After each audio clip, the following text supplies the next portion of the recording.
am writing this under an appreciable mental strain, since by tonight I shall be no more.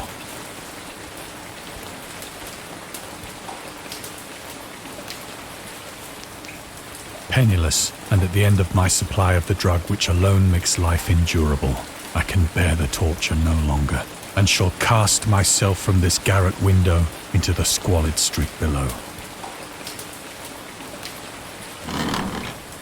Do not think from my slavery to morphine that I am a weakling or a degenerate.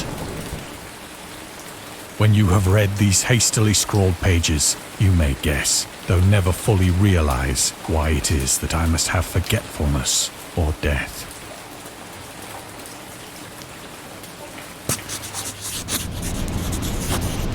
It was in one of the most open and least frequented parts of the broad Pacific that the packet of which I was supercargo fell a victim to the German sea raider.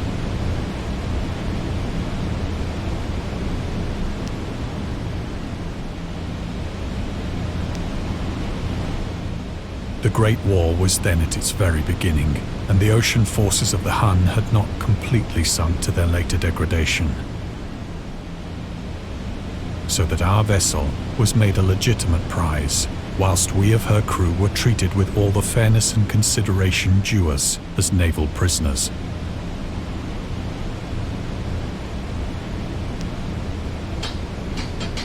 So liberal, indeed, was the discipline of our captors, that 5 days after we were taken, I managed to escape alone in a small boat with water and provisions for a good length of time.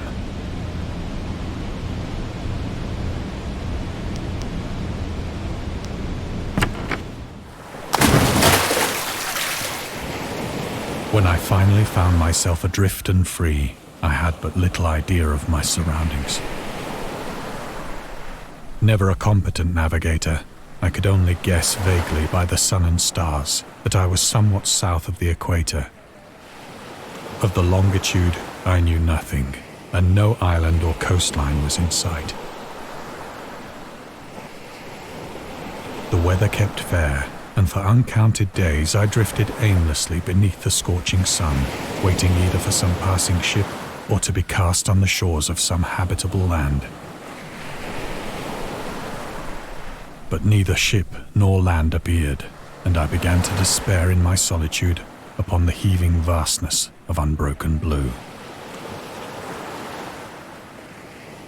The change happened whilst I slept. Its details I shall never know, for my slumber, though troubled and dream-infested, was continuous.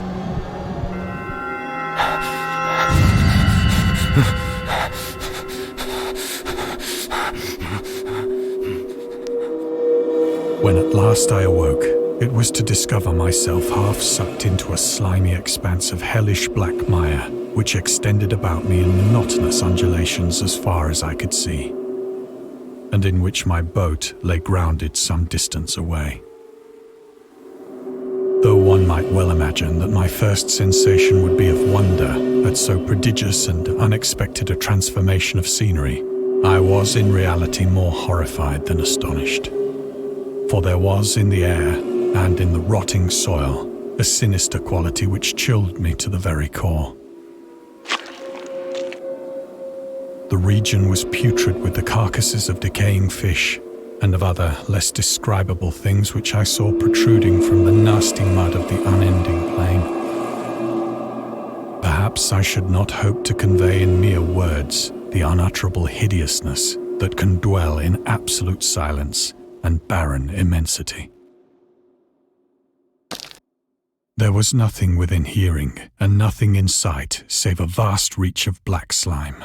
Yet the very completeness of the stillness and the homogeneity of the landscape oppressed me with a nauseating fear. The sun was blazing down from a sky which seemed to me almost black in its cloudless cruelty, as though reflecting the inky marsh beneath my feet.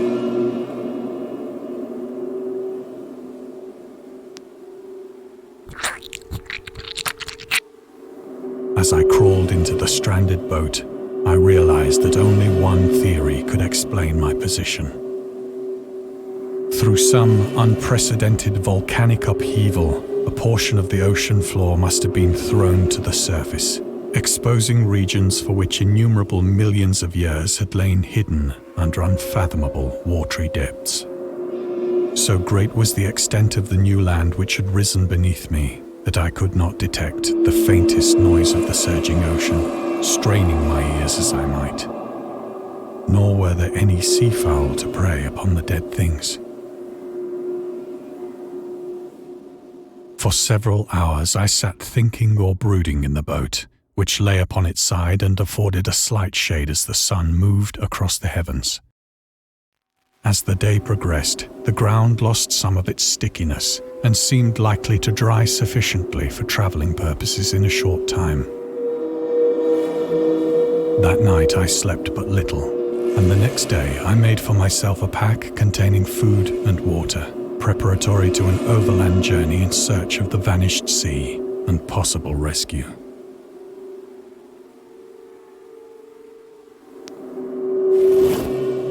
On the third morning, I found the soil dry enough to walk upon with ease. The odor of the fish was maddening, but I was too much concerned with graver things to mind so slight an evil, and set out boldly for an unknown goal.